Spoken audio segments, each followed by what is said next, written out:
The morning sun cast long shadows across the marble floors of the Palazzo Vecchio as Lorenzo walked through the corridors that had once echoed with his confident footsteps. Now, each step felt heavier, weighted down by the accumulated compromises that had slowly eroded the foundation of his authority. The young merchant who had once commanded respect through sheer force of character had become a shadow of his former self, bending to every wind that blew through the political landscape of Renaissance Florence. Lorenzo paused before a mirror in the antechamber, studying the reflection that stared back at him. The face was familiar, yet somehow foreign. The eyes that had once burned with unwavering conviction now held an uncertainty that seemed to seep into every interaction. His shoulders, once squared with pride and determination, now curved inward as if carrying an invisible burden that grew heavier with each passing day. The transformation had not happened overnight. It was the result of 1,000 small surrenders, each one seemingly insignificant at the time, but collectively devastating in their cumulative effect. The first compromise had been minor, accepting a business deal that violated his principles for the sake of maintaining peace with a powerful family. The second had been easier to justify, remaining silent when witnessing an injustice because speaking up would have been politically inconvenient. The third, fourth, and 100th compromises had followed in rapid succession, each one eroding another piece of the foundation upon which his self-respect had been built. The irony was not lost on him. In his attempts to preserve his position and maintain his influence, he had systematically destroyed the very qualities that had earned him that position in the first place. The respect he had once commanded from others had been built upon the bedrock of self-respect, but, as he had chipped away at that foundation through his compromises and betrayals of his own principles, the respect of others had crumbled alongside it. He remembered the words of his mentor, an old merchant who had built an empire through unwavering adherence to his principles: the moment you stop respecting yourself, power leaves you. It does not matter how many titles you hold or how much gold sits in your coffers. True power comes from the unshakable knowledge that you are worthy of respect, beginning with your own. At the time, Lorenzo had dismissed these words as the romantic idealism of an older generation. He had believed that power was about strategy, about knowing when to bend and when to stand firm, about reading the political winds and adjusting accordingly. He had thought himself clever for his adaptability, for his willingness to compromise when necessary. But now, as he stood in the shadow of his former self, he understood the profound wisdom in those words. The first crack in his armor had appeared during a negotiation with the powerful Medici family. They had proposed a trade agreement that would have been immensely profitable for Lorenzo, but would have required him to source materials from suppliers who used child labor in their workshops. His initial instinct had been to refuse outright, but the pressure from his advisors had been intense. They had argued that refusing would mean losing not just this opportunity, but potentially alienating one of the most powerful families in Florence. Think of your workers, they had said. Think of their families who depend on the prosperity of your business. Is your personal discomfort with this arrangement worth their suffering? The argument had been seductive in its apparent logic. By framing his principles as selfish indulgence, they had made compromise seem not just reasonable, but morally imperative. Lorenzo had signed the agreement, telling himself that he was making a mature decision, that he was thinking beyond his own narrow moral concerns to the greater good. But that first compromise had set a precedent. When the next difficult decision arose, the path of least resistance had been well worn. Each subsequent compromise had been easier to justify because he had already established that his principles were negotiable when the stakes were high enough. The line between acceptable and unacceptable had begun to blur, then fade entirely. The effect on his relationships had been immediate and profound. His wife, Maria, had been the first to notice the change. She had not said anything directly, but he could see it in the way she looked at him, the slight hesitation before she spoke, as if she was no longer certain who she was talking to. Their conversations had become more superficial, dancing around topics that might reveal the extent of his transformation. His business partners had sensed the shift as well. Where once they had approached him with a certain deference, recognizing his reputation for integrity and fair dealing, they now tested him constantly, pushing to see how far they could bend him to their will. They had learned that his word was no longer his bond, that his principles were for sale at the right price. The respect that had once been automatic now had to be negotiated for, and, even then, it was grudging and temporary. most painful of all was the change in how his employees regarded him. These were men and women who had once looked up to him, who had taken pride in working for someone they respected and admired. Now, he could see the disappointment in their eyes, the way they hurried past his office instead of stopping to share ideas or ask for guidance. They still followed his orders, but it was the compliance of employees, not the devotion of followers. The young clerk who had once sought his mentorship now avoided him entirely. Lorenzo remembered the eager questions the boy had once asked about business ethics, about how to balance profit with principle. Those conversations had stopped abruptly after the third or fourth major compromise, when it became clear that the man the clerk had looked up to was no longer the man he had thought him to be. The social dynamics of Florence's merchant community had shifted around him as well. Where once he had been invited to the inner circles of decision-making, he now found himself increasingly marginalized. The other merchants still did business with him, but they no longer sought his opinion on matters of importance. They had recognized what he was only beginning to understand, that a man who does not respect himself cannot be trusted to respect others. The morning meetings that had once been collaborative discussions had become perfunctory briefings. His advisors no longer presented him with difficult choices, having learned that he would simply choose whichever option required the least personal courage. They had begun making minor decisions without consulting him, correctly sensing that he had abdicated much of his authority through his unwillingness to stand firm on matters of principle. Lorenzo walked to his office window and gazed out at the bustling marketplace below. The merchants and customers moved with purpose and energy, conducting their business with the kind of confidence he remembered having once possessed. He watched a young trader refuse an offer that was clearly lucrative but ethically questionable, walking away with his head held high despite the financial loss. The sight filled Lorenzo with a mixture of admiration and envy. The trader's decisive action reminded him of who he had once been. There had been a time when his word was sufficient guarantee for any deal, when his reputation for integrity made contracts almost unnecessary. Customers had sought him out not just for the quality of his goods, but for the peace of mind that came with dealing with someone they could trust completely. That reputation had been built through countless small acts of integrity. Returning money when he discovered he had been accidentally overpaid. Refusing to sell inferior goods even when customers would never know the difference. Standing by his employees when they made honest mistakes, even when it cost him business. Each of these acts had seemed insignificant at the time, but together they had created an unassailable reputation for honesty and reliability. The destruction of that reputation had been equally incremental. Each compromise had been justified as an exception, a special circumstance that required flexibility. But exceptions had become rules, and flexibility had become spinelessness. The cumulative effect had been the complete erosion of the respect he had once enjoyed, both from others and from himself. As he stood at the window, Lorenzo began to understand the true nature of power. He had always thought of power as something external, something that came from position, wealth, or influence over others. But now he could see that real power came from within, from the unshakable foundation of self-respect that made external respect possible. A man who respects himself sets boundaries that others learn to respect as well.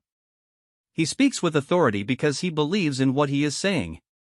He inspires loyalty because others can trust that his principles will not shift with the political winds. He commands attention because he has something valuable to say and the courage to say it, regardless of whether it is popular or convenient.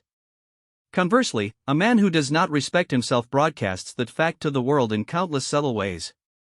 His words carry less weight because even he does not fully believe them. His commitments are viewed with suspicion because everyone can sense that they are contingent upon convenience.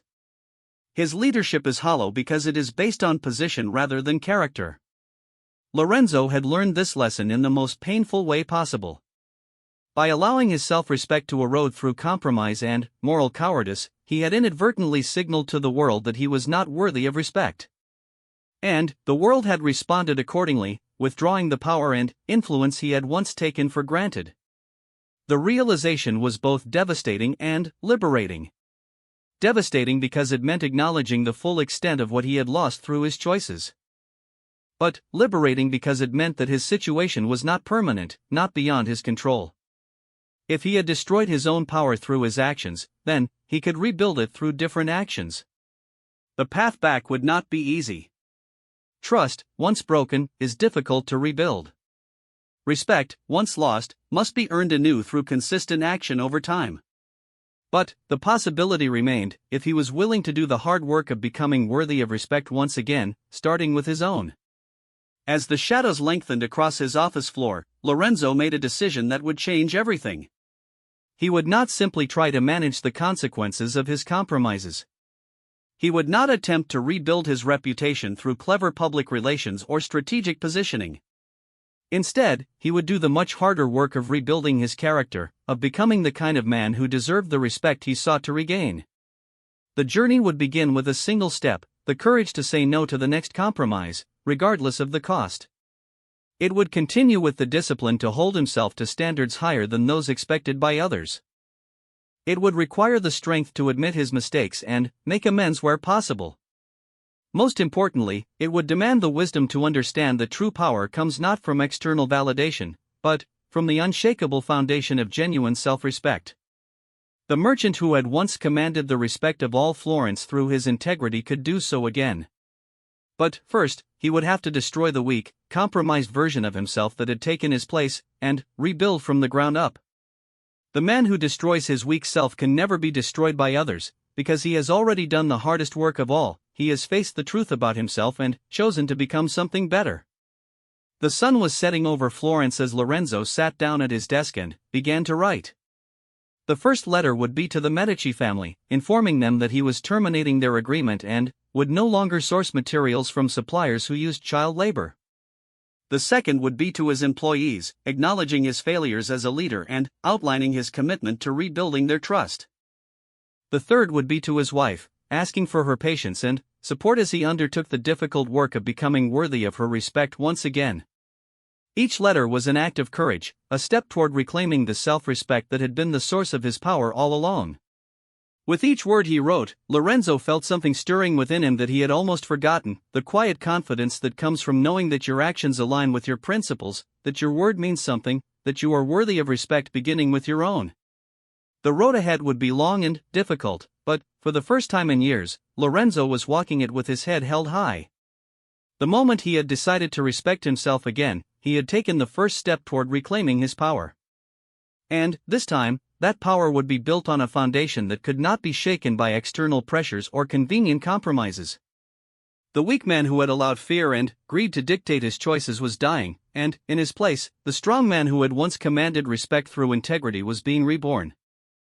The transformation would not happen overnight, but it had begun with the most important step of all, the decision to stop betraying himself and start building the kind of character that deserves respect, power, and success.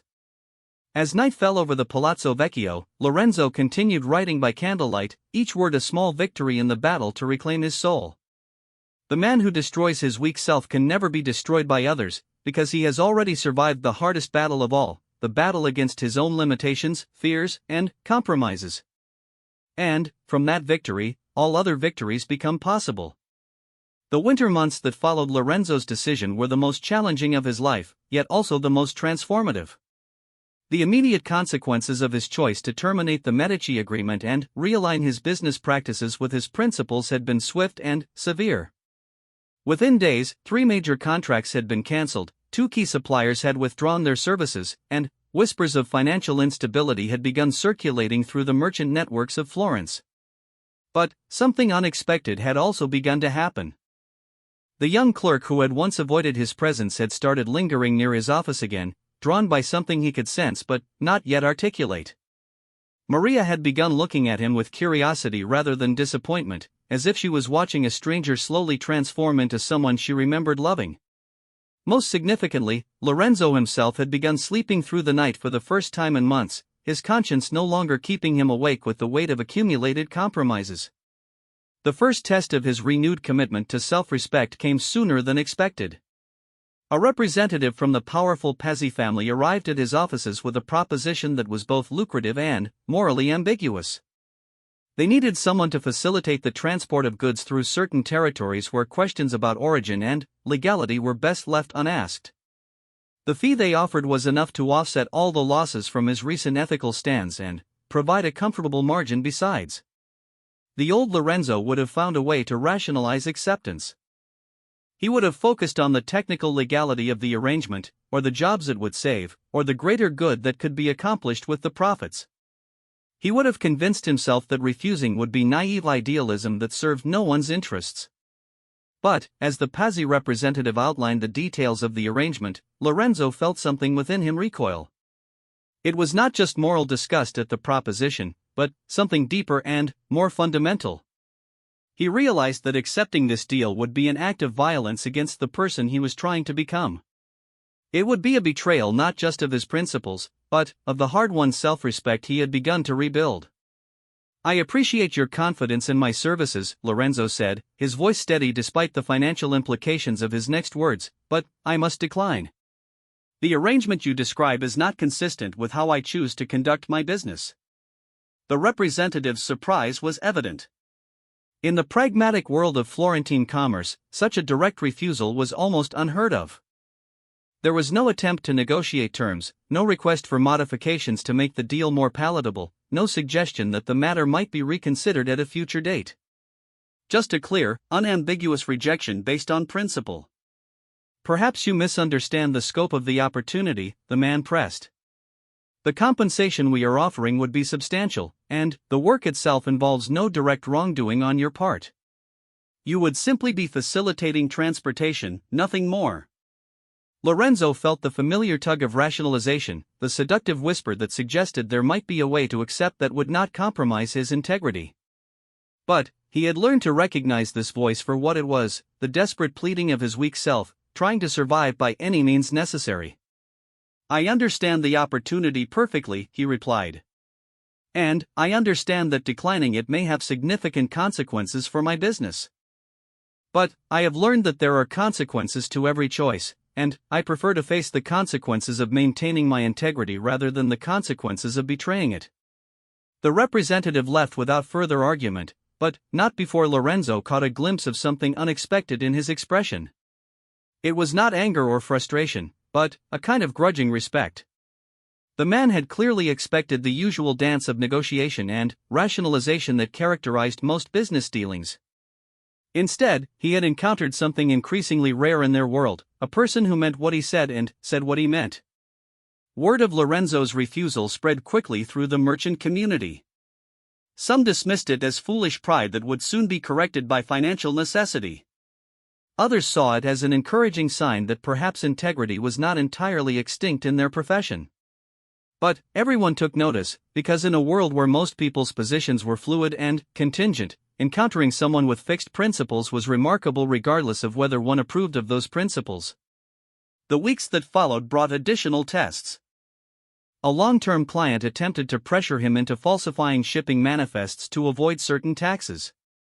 A supplier offered him significant discounts in exchange for turning a blind eye to labor violations in their workshops. A potential partner suggested they could increase profits by using substandard materials in products sold to customers outside Florence, where quality defects would be difficult to trace back to their source. Each refusal cost Lorenzo money, relationships, and opportunities. His accountant presented increasingly dire projections about the sustainability of his current trajectory.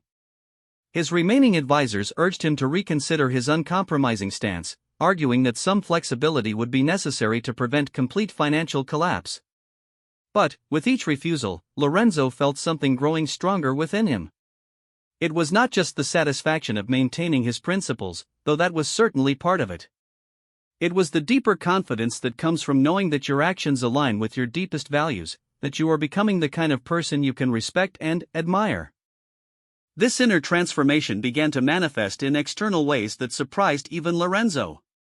His voice carried more authority in negotiations, not because he was more aggressive or manipulative, but because he spoke from a place of genuine conviction. His handshake became more meaningful because both parties knew that his word was absolutely reliable. His presence commanded more respect because others could sense that they were dealing with someone who could not be bought, threatened, or manipulated. The change was particularly evident in his relationship with his employees. Where once they had viewed him with disappointment and growing distrust, they now began to look to him for genuine leadership. They had witnessed his refusal to compromise their shared values for financial gain, and that demonstration of character had restored their faith in his leadership. The young clerk who had once sought his mentorship began approaching him again, but this time the dynamic was different. Instead of seeking advice about how to succeed in business, he wanted to understand how to maintain integrity while building a career. Their conversations became deeper and more meaningful, touching on questions of character, purpose, and the relationship between success and virtue. "Master Lorenzo," the young man asked during one of their discussions, "how do you know when a compromise is acceptable and when it crosses the line into betrayal of principle?" It was a question Lorenzo had wrestled with extensively during his own journey. "The line," he replied after careful consideration, "is drawn by self-respect. When you're considering a course of action, ask yourself whether you will be able to respect the person who takes that action. If the answer is no, then you have your answer about whether the compromise is acceptable. But what if the consequences of maintaining principle are severe? What if refusing to compromise means failure, or causes harm to others who depend on you?"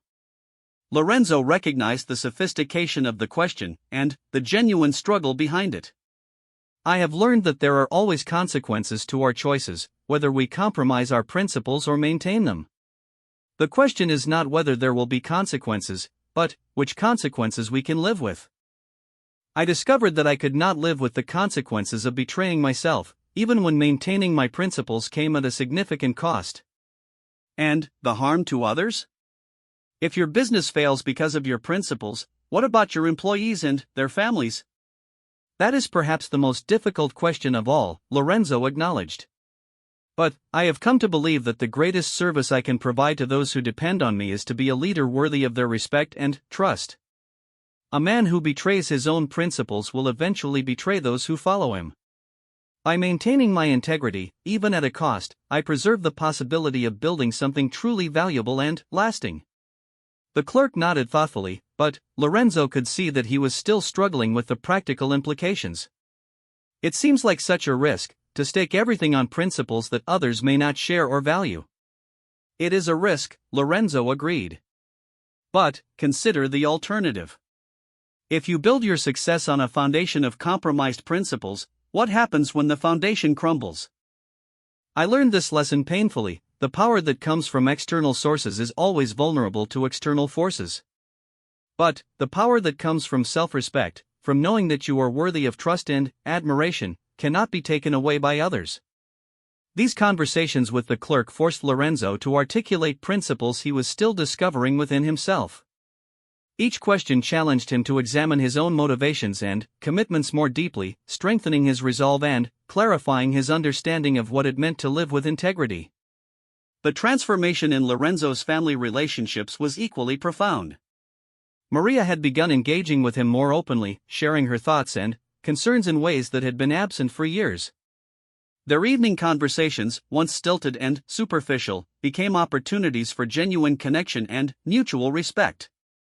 "I have been watching you these past months," she told him one evening as they sat by the fire.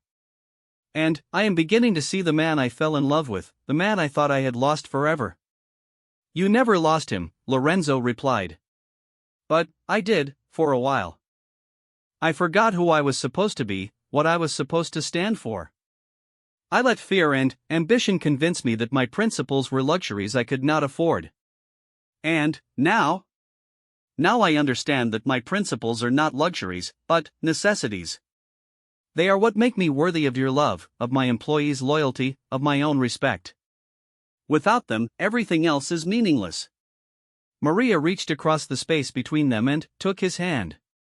"It has been frightening, watching you make these changes. The financial consequences have been real, and I would be lying if I said I was not concerned about our future security." Lorenzo felt a moment of familiar doubt. Was he being selfish in his pursuit of principle? Was he asking his family to sacrifice their security for his peace of mind? But Maria continued before he could spiral into self-recrimination. "But I would rather face uncertainty with a man I can respect and trust than enjoy security with someone I no longer recognize. You are becoming yourself again, and that is worth any price." The financial pressures continued to mount through the winter months.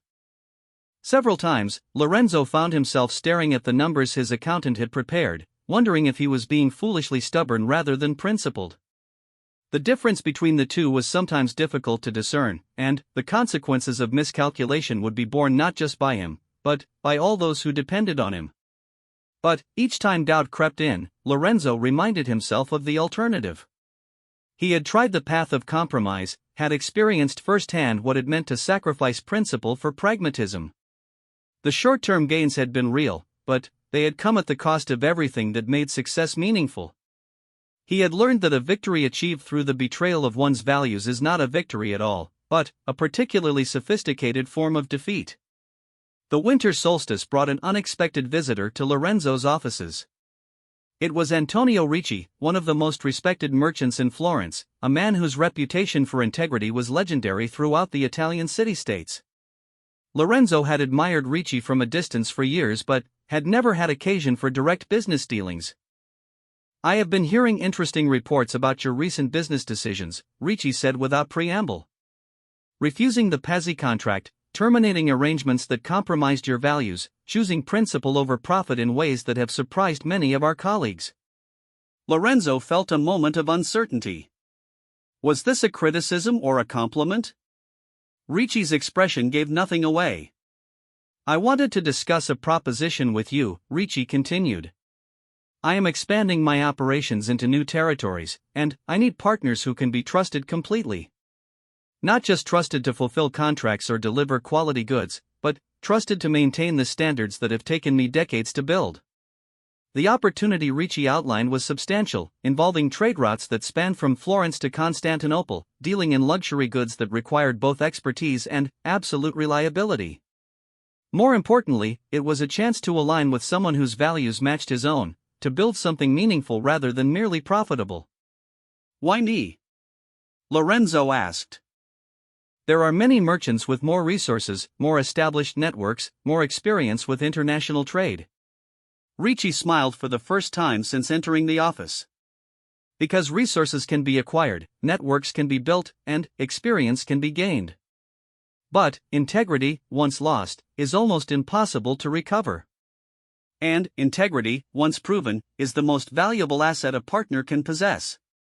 "You have been testing yourself these past months," Ricci continued, "refusing compromises that would have been profitable but costly to your character. Word of such things travels quickly in our community. Most people assumed you had made poor business decisions based on naive idealism. But I recognized something different, a man who was rebuilding his foundation, preparing for something greater than what he had achieved before." As Lorenzo listened to Ricci's proposal, he understood that his months of financial sacrifice and principled stance had not been in vain. They had been an investment in becoming the kind of person worthy of opportunities like this one. By refusing to compromise his integrity for short-term gain, he had positioned himself for long-term success that would be built on a foundation that could not be shaken. The partnership with Ricci would not only restore Lorenzo's financial position but elevate it beyond what he had achieved through his previous compromise dealings. More importantly, it would allow him to build something he could be proud of, something that reflected his values rather than contradicting them. As winter gave way to spring, Lorenzo reflected on the journey he had undertaken. The man who destroys his weak self can never be destroyed by others, because he has already survived the most difficult battle of all, the battle against his own limitations and fears. In choosing to respect himself, to hold himself to standards higher than those expected by others, he had reclaimed not just his power, but his purpose. The weak Lorenzo who had bent to every wind, who had sacrificed principle for expedience, who had allowed fear to dictate his choices, was gone. In his place stood a man who commanded respect because he respected himself, who wielded power because he was worthy of it, who faced the future with confidence because he knew that whatever challenges lay ahead, he would meet them as the man he had chosen to become rather than the man he had allowed circumstances to make him. The moment he had stopped respecting himself, power had indeed left him. But the moment he had reclaimed that respect, power had returned, stronger and more enduring than before. And, this time, it was built on a foundation that no external force could destroy, because it was built on the unshakable bedrock of genuine self-respect and authentic character. 5 years had passed since Lorenzo's transformation began, and the man who now walked through the halls of his expanded palazzo bore little resemblance to the compromised figure who had once stood before a mirror, questioning his own worth. The business partnership with Antonio Ricci had flourished beyond all expectations, not merely because of their combined resources and expertise, but because they had built their enterprise on the bedrock of shared values and mutual respect. The morning found Lorenzo in his study, reviewing correspondence from merchants across Europe who sought to join their growing network.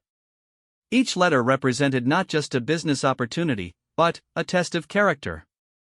For Lorenzo had learned that the quality of one's partners ultimately determined the quality of one's enterprise, and that no amount of profit could compensate for the corrosive effect of compromised associations. A knock at his study door interrupted his review.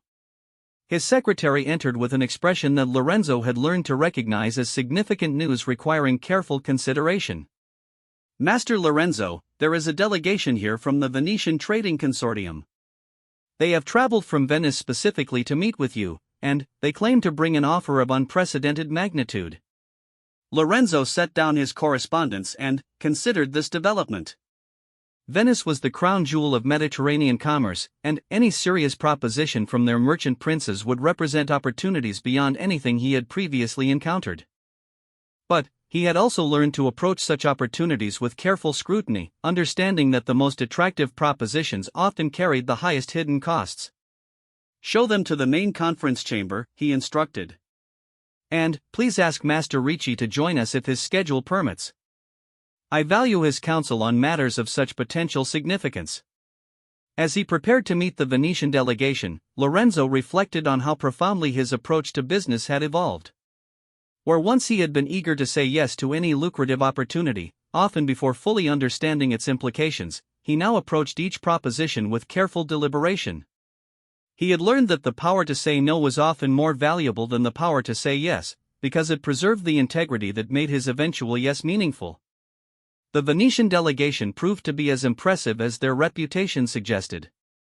Led by Marcello Grimani, a merchant prince whose family had controlled significant portions of Eastern trade for generations, they presented their proposal with the sophistication and grandeur that characterized Venetian commerce at its finest.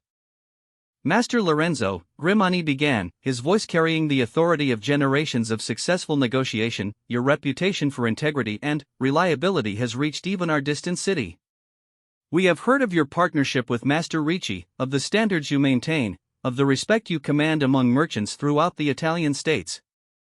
Lorenzo acknowledged the compliment with a slight nod, while remaining attentive to the substance behind the flattery.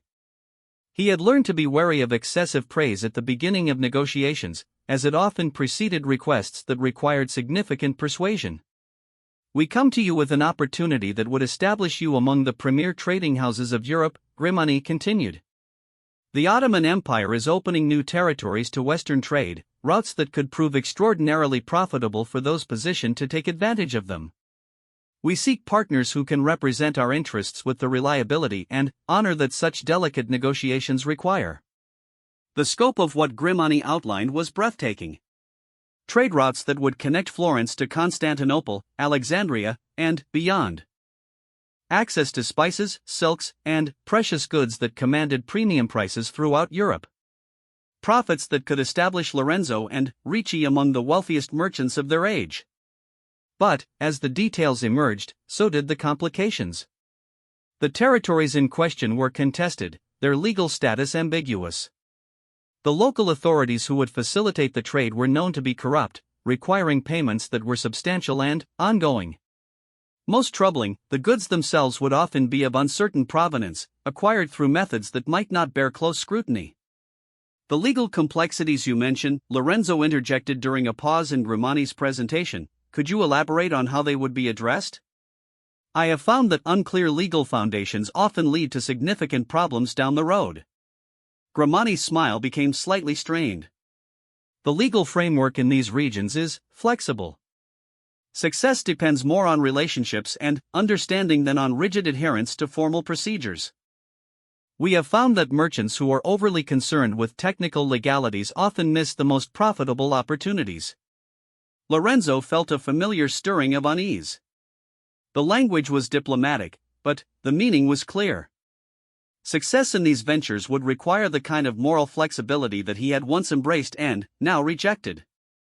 The very qualities that made him attractive as a partner, his reputation for integrity and reliability, were apparently expected to be set aside when inconvenient.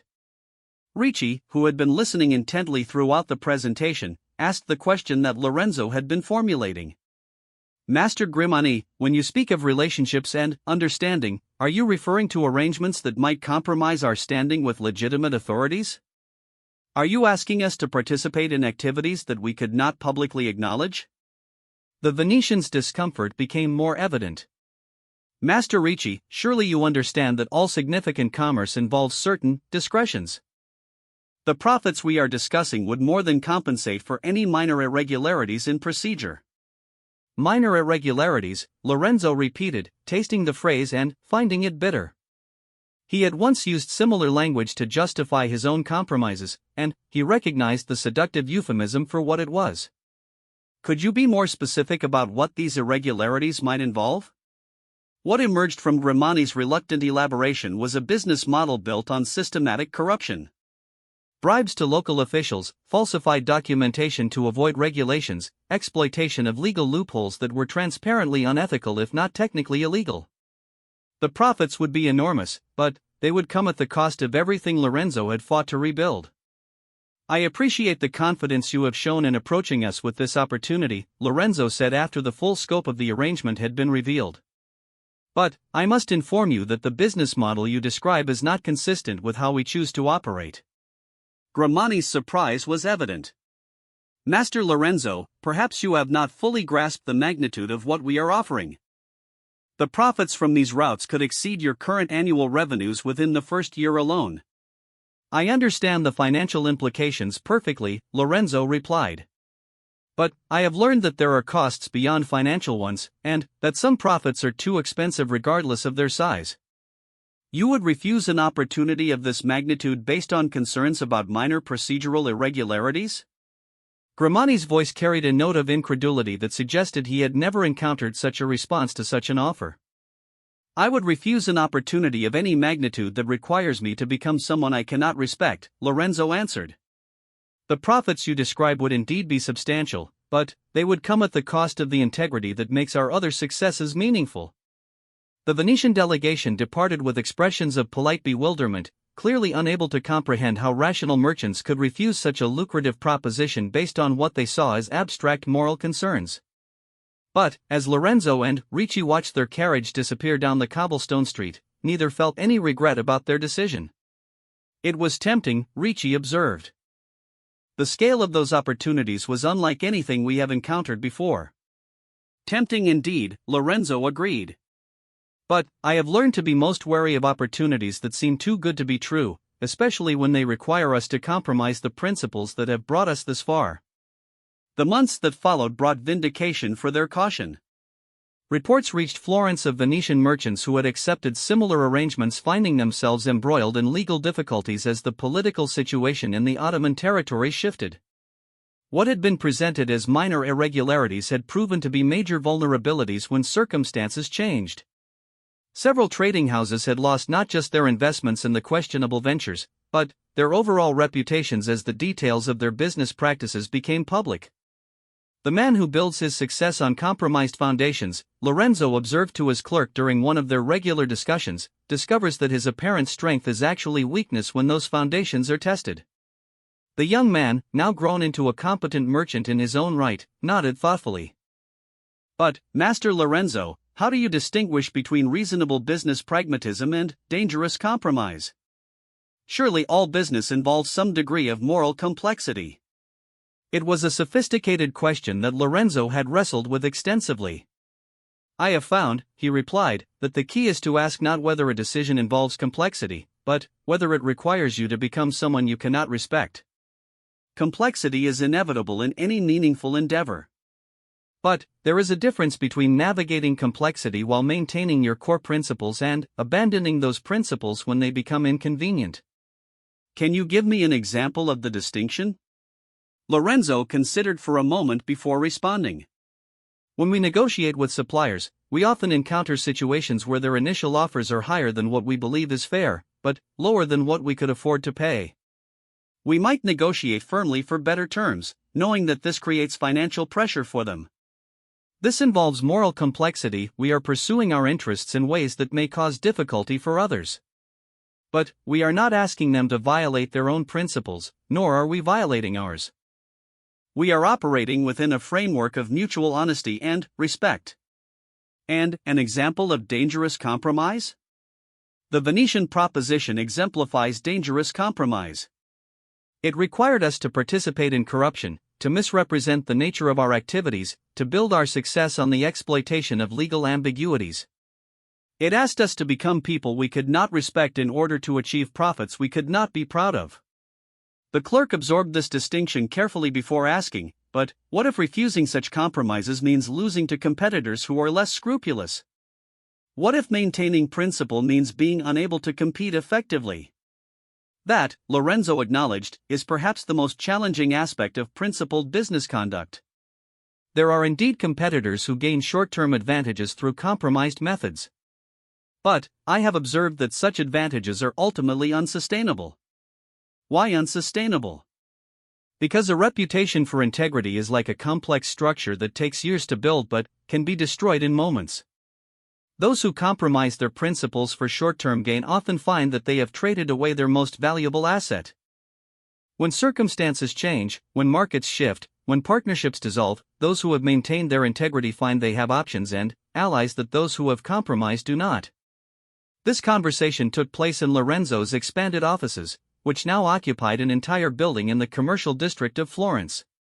The success of his partnership with Ricci had attracted other principled merchants, creating a network of businesses that operated according to shared values. They had discovered that integrity was not just personally satisfying but strategically advantageous, as customers and partners increasingly sought out associations with businesses they could trust completely. The evening found Lorenzo at home, sharing dinner with Maria and their children. The family conversations that had once been strained by the weight of his moral compromises were now rich and engaging.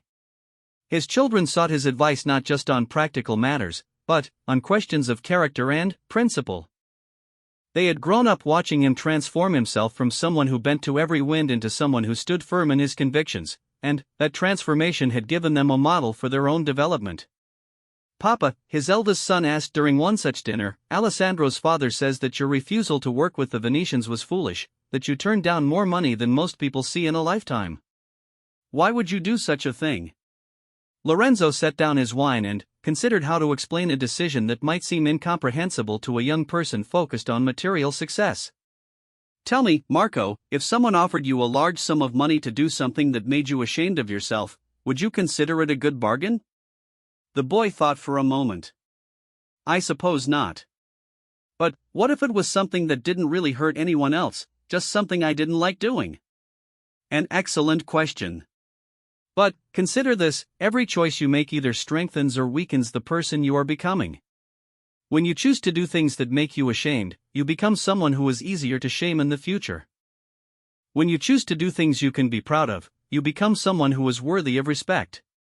But surely one bad choice doesn't define you forever? You are right that one choice alone rarely defines a person. But we are all the sum of our choices, and each choice makes the next similar choice either easier or harder. The Venetian proposition was not just about money, it was about what kind of person I choose to be, what kind of example I set for you and your sister, what kind of legacy I want to leave. Maria joined the conversation with a smile. "Your father once told me that he had learned the difference between success and achievement. Success," he said, "is getting what you want. Achievement is becoming worthy of what you want. And which do you think is more important?" Marco asked his father. "I have experienced both success without achievement and achievement that led to success," Lorenzo replied. "I can tell you that success without achievement feels hollow, while achievement with or without immediate success feels fulfilling. The person who respects himself can be content even when external circumstances are difficult. The person who does not respect himself will find that no external success can fill the emptiness within." As the years continued to pass, Lorenzo's reputation and influence continued to grow. But, more importantly, he had become the kind of person he could respect and admire. His business dealings were characterized by fairness and transparency. His relationships were built on mutual respect and genuine care.